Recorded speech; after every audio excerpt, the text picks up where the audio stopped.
जब आपके जिस्म में यूरिक एसिड ज़्यादा होता है तो वही यूरिक एसिड आपके जोड़ों में जाके जमा होना शुरू हो जाता है। स्पेशली जो पाँव के और हाथों के जोड़ होते हैं वहां पे जमा होता है और वहां पे सोजिश कर देता है और इसी को गाउट कहते हैं और जिंदगी अजीरन हो जाती है। लेकिन आज आप लोगों को मैं वजह बताऊंगा कि किस वजह से यूरिक एसिड ज्यादा होता है आपके जिस्म में, और फिर एटलीस्ट 10 तरीके आप लोगों को बताऊंगा जिनसे आप अपने यूरिक एसिड को कम कर सकते हैं। सबसे पहले हम देखते हैं कि ये यूरिक एसिड बनता कैसे। यूरिक एसिड को बनाने के लिए दो मेन चीजें होती हैं। एक प्रोटीन होती है। आप जितनी ज्यादा प्रोटीन खाते हैं, गोश्त खाते हैं, गोश्त में भी मटन खाते हैं, मोटा गोश्त खाते हैं, छोटा गोश्त खाते हैं, या सी फूड खाते हैं जैसे शेल फिश खाते हैं, और भी मछलियों की मुख्तलिफ इकसाम खाते हैं, या ऑर्गन मीट खाने का मतलब कलेजी खाने का, जिगर खाने का आपको बहुत शौक है, तो उसमें ऐसी प्रोटीन होती है जिससे प्यूरिन्स बनते हैं। प्यूरिन प्रोटीन ही के बिल्डिंग ब्लॉक्स होते हैं, मतलब प्यूरिन की वजह से प्रोटीन बनी होती है। और जिस खुराक के अंदर प्यूरिन जितनी ज्यादा होगी यूरिक एसिड उतना ज्यादा बनेगा, क्योंकि प्यूरिन को तोड़ के यूरिक एसिड बनाया जाता है। तो इसका मतलब हो गया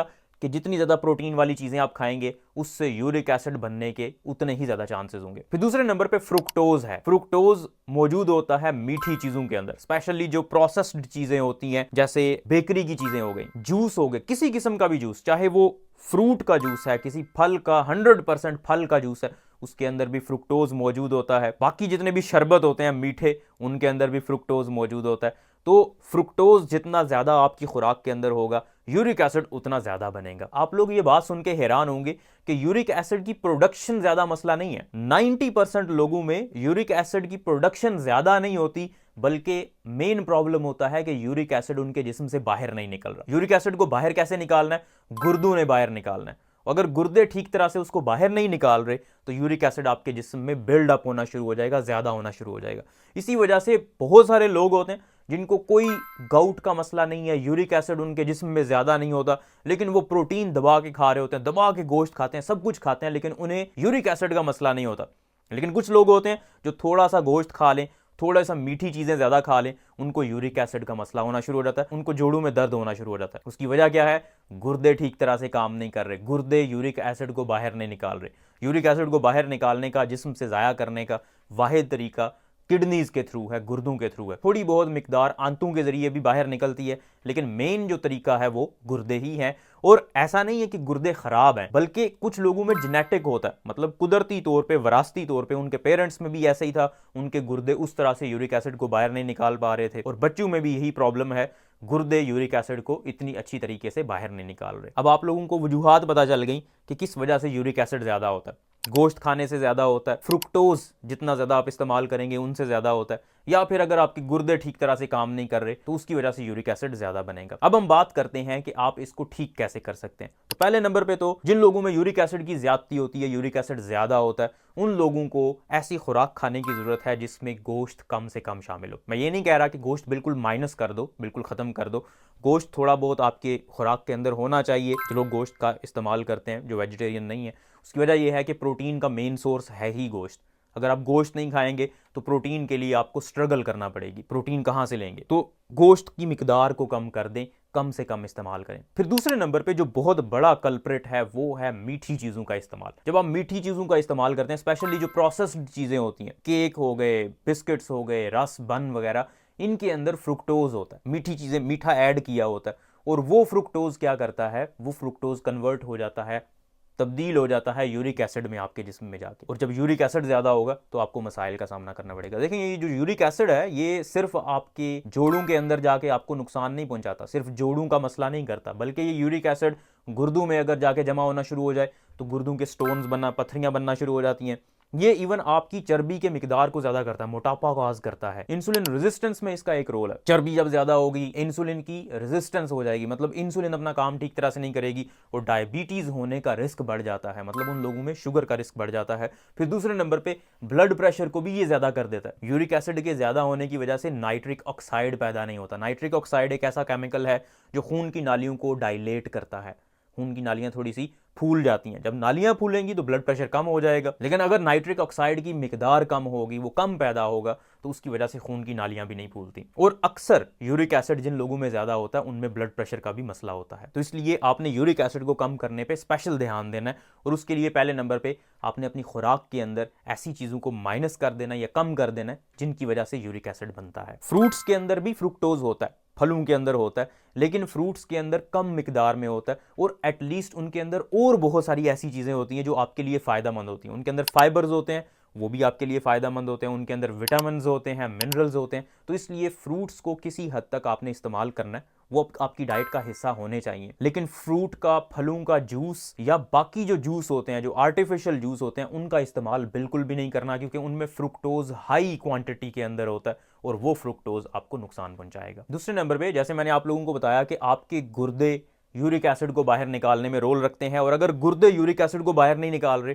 तो आपको प्रॉब्लम होगी। तो उसके लिए दूसरे नंबर पे आपने पानी का इस्तेमाल ज़्यादा करना है। जितना ज़्यादा पानी का इस्तेमाल करेंगे, गुर्दे आपके खुश रहेंगे, जितने खुश होंगे वो उतना ही वो अच्छा काम करेंगे और यूरिक एसिड को बाहर निकालने में हेल्प करेंगे। तीसरे नंबर पे नींबू पानी का इस्तेमाल है। नींबू पानी के इस्तेमाल से यूरिक एसिड की एक्सक्रीशन ज़्यादा हो सकती है पहले नंबर पे, और दूसरे नंबर पे उसकी प्रोडक्शन में कमी आ सकती है। बहुत सारी रिसर्चेज मौजूद हैं जो ये कहती हैं, क्लेम करती हैं कि ऐसा होता है। नींबू का अगर आप इस्तेमाल करते हैं तो आपको खातर खा कमी महसूस होगी, ब्लड रिजल्ट्स में पता चलेगा कि यूरिक एसिड कम हो गया। चौथे नंबर पे कॉफ़ी का इस्तेमाल है और चाय का इस्तेमाल है। कॉफ़ी और चाय सुनने में बड़ा अजीब लग रहा होगा आपको, लेकिन अगर आप उसमें चीनी ऐड ना करें और सिर्फ कॉफ़ी और चाय का इस्तेमाल करें तो इन दोनों के अंदर ऐसे केमिकल्स मौजूद होते हैं जो यूरिक एसिड की प्रोडक्शन को कम करते हैं। ये भी रिसर्च बेस्ड है, ऑल्दो कुछ कंट्रोवर्सीज हैं। कुछ रिसर्चेज कहती हैं कि इनसे कुछ खास फर्क नहीं पड़ता और कुछ कहती हैं कि फ़र्क पड़ता है, लेकिन क्योंकि नुकसान नहीं हो रहा आपको तो आप कॉफ़ी का और चाय का इस्तेमाल कर सकते हैं। पांचवें नंबर पे विटामिन सी है। कुछ रिसर्च से पता चला है कि विटामिन सी के सप्लीमेंट्स लें या फिर विटामिन सी वाली खुराक खाएं, ऐसी खुराक जिसमें विटामिन सी ज़्यादा होता है, जैसे सिट्रस फ्रूट्स होते हैं, लीमू हो गया, माल्टा हो गया, मौसमी हो गई, मिर्चें हो गई, हरी मिर्चें। तो इस तरह की चीज़ों में विटामिन सी अच्छी मिकदार में होता है और विटामिन सी की वजह से यूरिक एसिड कम हो जाएगा। छठे नंबर पे वजन में कमी है। देखें, जब आपके जिस्म में फैट मौजूद होती है, चर्बी मौजूद होती है, तो जिन खुलियों के अंदर चर्बी मौजूद होती है वहाँ पे एक एंजाइम की एक्टिविटी बढ़ जाती है, और वो एंजाइम होता है ज़ैंथीन ऑक्सीडेज। ये ऐसा एंजाइम है जो यूरिक एसिड को बनाता है। जितना ज़्यादा ये एक्टिव होगा एंजाइम, यूरिक एसिड उतना ज़्यादा बनेगा। और एडिपोज टिश्यूज़ जो होते हैं, वो वाले टिश्यूज़ जिनके अंदर चर्बी मौजूद होती है, उनके अंदर ज़ैंथीन ऑक्सीडेज की एक्टिविटी बढ़ जाती है। तो इसलिए आपने अपने वजन को कम करना है ताकि आपके जिस्म की चर्बी कम हो। जितनी चर्बी कम होगी, ज़ैंथीन ऑक्सीडेज की एक्टिविटी उतनी कम होती जाएगी। बहुत सारी रिसर्चेस से पता चला है कि वजन कम करने से आपका यूरिक एसिड का लेवल भी कम होता है। सातवें नंबर पे फाइबर्स का इस्तेमाल है। ऐसी खुराक खाएं जिसके अंदर फाइबर ज़्यादा मिकदार में मौजूद हो। और वो कौन सी चीज़ें होती हैं? सब्जियां और फल। फल भी बहुत ज़्यादा इस्तेमाल नहीं करने, सब्जियां ज़्यादा से ज़्यादा इस्तेमाल करनी है आपने।